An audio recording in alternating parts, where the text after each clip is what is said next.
It is time for another professional match of StarCraft 2, and what I got for you today is a Terran versus Zerg. Spawning in the bottom left corner of Overgrowth LE, we got the best Zerg player in the world, known as Dark.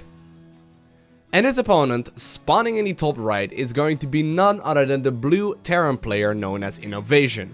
Now, Innovation, I haven't actually casted a game of him before on this YouTube channel, but he is extremely well known. In particular, later on during the stages of Heart of the Swarm, he was dominating the game, and he's always been a guy that is extremely good with his mechanics.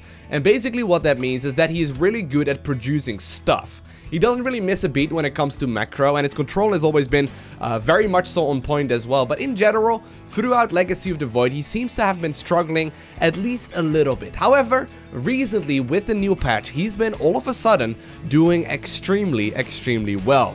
Now, I have not seen this game just yet. I did hear apparently that in the series that they played, that this game right here on Overgrowth is actually the very best one. But I do know that Innovation has been playing a ton of mech.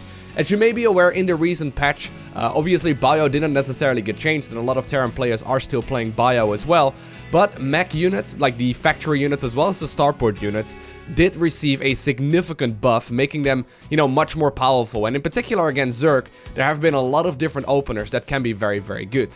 Now, first thing to note here is that Innovation decided to go for the gas first. This usually is an indication that he wants to go for a very quick factory. We're not seeing so just yet, however. He does decide to go for the Reaper in the barracks here first, and he's following it up with a command center.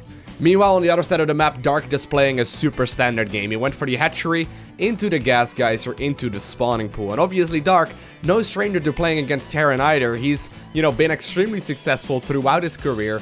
And especially as of like the last year or so, he's been dominating the scene with his Zerg play. But the cool thing is that obviously the Zerg versus Terran matchup recently did switch out quite a little bit, and you can already see an adjustment right here with Innovation going for the reactor as well as the factory. Now, the funny thing is that he actually decides to send the Reaper back home. He must have spotted something that is not quite right. I guess he just checked the watchtower there. Maybe just spotting for the Overlord positioning or something, judging that something is a little bit weird. But funnily enough, Innovation actually used to be extremely good when the double Hellion openers were sort of like the standard for Zerg.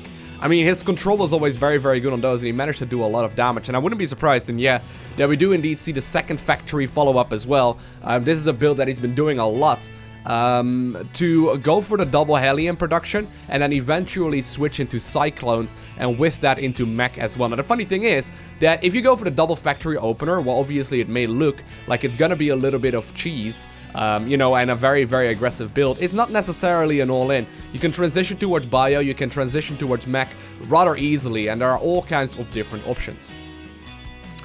Dark, in the meantime, decided to go for the quick third command center. He's got 2 more queens coming in here as well. Not scouting out anything just yet, actually. Very weird, actually. I haven't seen Dark do this all too much, but he decided to skip out the Pneumatized Carapace upgrade, which is the Overlord speed. And he's not going to be able to scout out exactly what his opponent is up to. Now, he's going to be sending in the slow Overlord. May just be something that he does on this map, as it is rather small and it is a 2-player map. So he can most of the time still get a slow Overlord in as well. But eventually, he will figure out exactly what is going on. But the interesting part here is as well that he decided to throw up the Roach Warren no matter what. So this may just be because of the fact that he's playing against Innovation, and he knows that Innovation really does favor this style. But Cyclones and Hellions are going to be coming out by the 4 of them right now. And the longer this game goes on, obviously the scarier that army composition does become. Reaper does end up falling there, not that big of a deal. He did throw a grenade in there as well, did damage the queen just a little bit, but so far I would say it's looking rather good for Dark, as long as he starts making units here in time.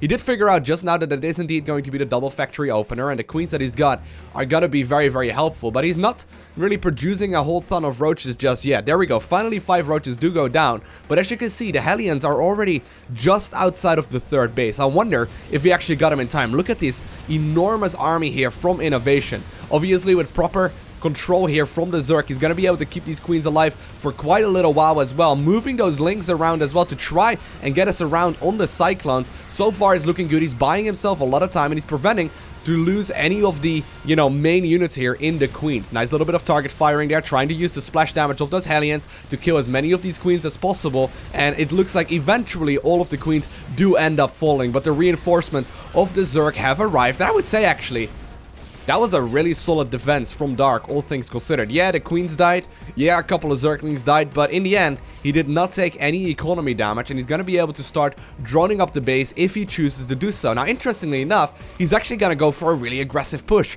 This is not very much so like Dark either. He usually plays the laid-back, sit-back kind of style for a Zerg, where he makes sure that he get a huge economy, and eventually he's going to be able to outproduce his opponent. He's a very defensive player and a really macro-oriented player in general, but since this is obviously going to be innovation, he may be a little bit scared of the later stages of this game, where mech is going to be very common, and indeed, he did just check out the main base, did figure out that that third command center is going down. Now, a lot of Zerglings trying to make their way around. Obviously, these are Ravagers, so they do have a lot of range, and he's going to be able to do quite a little bit of damage to these units, but he's got to be very careful. If the Cyclones connect, they're going to be able to take out all of these Ravagers with relative ease. Once again, nice little set of corrosive biles here, but Dark has got to be very careful here to not overextend. He is still making army, however, so he's not quite done with his push just yet. Interesting here as well to note is that there's obviously no factory with a tech lab out here for innovation just yet. This does mean that he's not going to be able to get siege tanks or Thors or anything that really will be able to shut down this aggression much easier than the Hellbats as well as the Cyclones will. And so far, actually, this is looking very, very nice for Dark. Still producing more and more units. However, the Zerglings did just end up falling. And slowly but surely, I would say that innovation is going to be able to hold on to this engagement. Still, however, Dark producing more and more army, and he's really trying to do a significant amount of damage. Knowing that innovation is not going to be able to transition with this economy that he's got right now, he may very well be able to clean up a slight bit of the army right here. And with these Hellbats gone, Zerglings are all of a sudden significantly more powerful as well.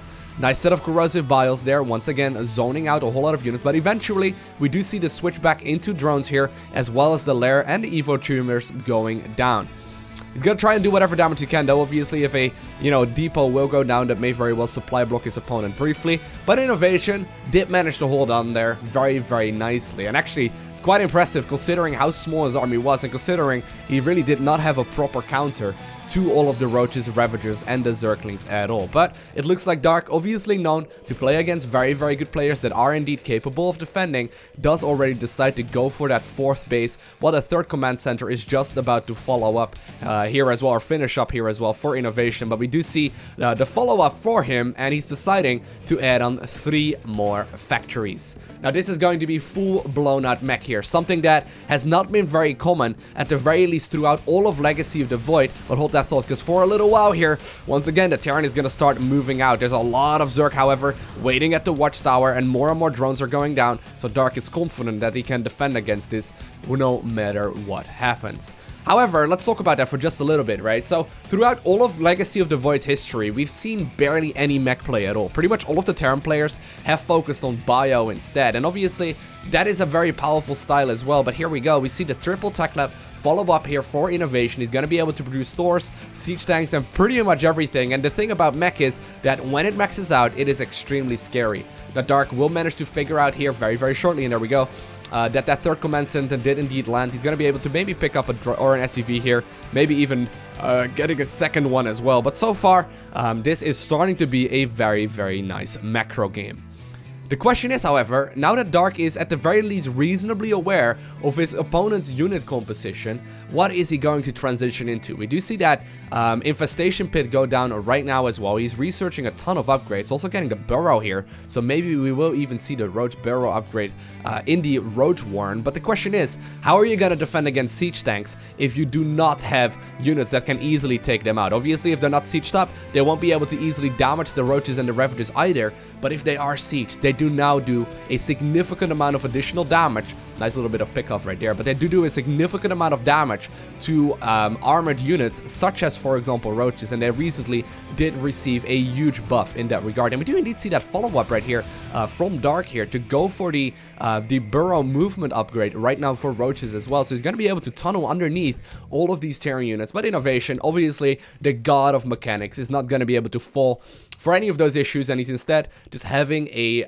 missile turret right here at the front. And eventually, we do see that Hydra Den as well as the Hive go down here for Dark, so at the very least, we've got a reasonable understanding now of what he is planning to do. Now, There's been several answers to this, right? You could go for Vipers, you could be going for even Swarm Host. That has been a very popular strategy as of late, but obviously versus Innovation, he may very well be able to pick up all of the Flying Locusts with relative ease, and it looks like, so far at the very least, Dark is gonna indeed add on, we do indeed see a Roach drop, by the way, in the main base with a Overlord, dealing a little bit of damage, trying to pull all of these mech units out, and while this is gonna do a little bit of damage, and he's gonna be able to slow down the economy slightly, eventually this will just be, you know, easily taken care of. At the same time though, Dark actually gonna move up the ramp. He is gonna back up with all of those siege tanks in position. That's gonna be a very, very difficult one. But so far actually, this is not looking all too awful here for Dark. The only issue is that he does not really have a super solid counter. He does not really have a super solid army here to deal with all of his opponent's units. And I mean, the standard here is indeed to go for the Vipers, and as well as maybe a couple of Swarm Hosts that can be very helpful with those Locusts. But actually, these Roaches still going to town, dealing a lot more damage than I had anticipated, and eventually Innovation will be able to take them out. Now the funny thing is that you don't want to overcommit to these Roach drops. While I did manage to do quite a little bit of damage, that is Dark, did end up killing how many workers in this game? Actually 19. In total, with 0 workers going down. Can you believe that, by the way? 0 workers going down to that initial aggression. And he's going to be able to keep up that aggression as well. But the issue is that, you know, mules will just be able to replace that very, very, very easily. Now, once again, a move forward here for the Zerg player. He's going to try his very best to make sure he takes a solid engagement. But with all of these siege tanks, he will not be able to do anything. If the, you know, the siege tanks are going to be sieged up in a good position, they will murder absolutely everything. At the same time, a couple of Roaches in the main base. Once again, they will be moving outside of the vision radius there of that missile turret. And the second missile turret, indeed, did get taken care of as well. But the Terran has now secured a 4th base. And I wonder what it is Dark is planning on. He's got the, you know, Vipers out already, so if he positions them nicely, he can put a blinding cloud on all of those siege tanks. But with proper control here from Innovation, he may very well be able to take this. Gotta be very careful. So many Roaches immediately going down. A big splash of blood there, making sure that there's no longer any Roaches in that position. Nice little bit of abducting here, grabbing himself a couple of siege tanks as well as a few Cyclones, but this is a very, very scary push here. At the same time, though, we do still see the aggression in the main base here from Dark. He's been harassing non-stop. He's been, you know, denying the bases to the best of his abilities, but he's also losing the gold base, and this is where I'm a little bit worried. He's going to be sending off a couple of Roaches to try and set up a surround, may very well to try and go for that base as well. But here we go. The siege tanks are inching forward, and they're slowly but surely making their way to the 3rd base here of the Zerg player. This is starting to look very scary. Now, I do like this a lot. A couple of Roaches actually moving around here, picking off all of the reinforcing units. So this army of Innovation is indeed not going to become any stronger. But I'm a little worried here for the positioning of all of these siege tanks. I mean, he's going to need to get perfect blinding clouds here on those Vipers if he wants to engage this whatsoever. There's Roach Hydra. This is a maxed out Zerg army. And here we go. He's going to start moving onwards. At the very least, engage it here. And indeed, the blinding clouds do go down on a big chunk of those siege tanks. Blinding clouds did recently get nerfed. The duration does last a little bit long or a little bit shorter now, but look at that.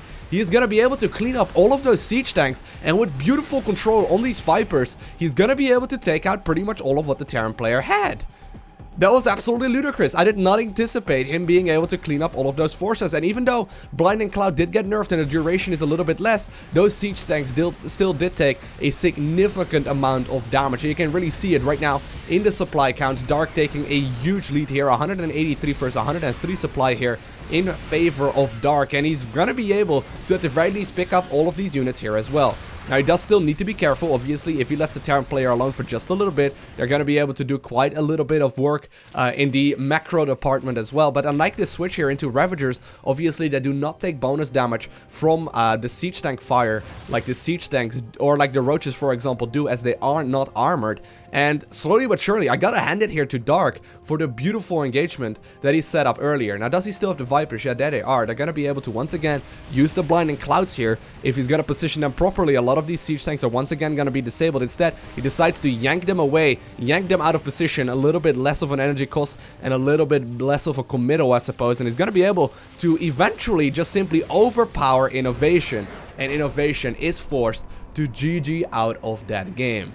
What an insane match. Honestly, I did not expect Dark to be able to just walk over all of those siege tanks, but I guess this comes to show to you that Blinding Cloud cannot be disregarded, because with proper control, it's gonna be able to nullify at least a significant amount of the siege tanks, and therefore make sure that they're not gonna be able to dish out all of the damage to the Roaches and Ravagers, as well as the Hydralisk. Beautiful game here by Dark. I hope you enjoyed watching it. If you did, make sure you hit that like button down below. And while you're at it, you can follow me on Twitter, Instagram, and Facebook. Links are in the description. I want to thank you for watching. Have an amazing day. Do not forget to smile, alright? And I will see you in the next one.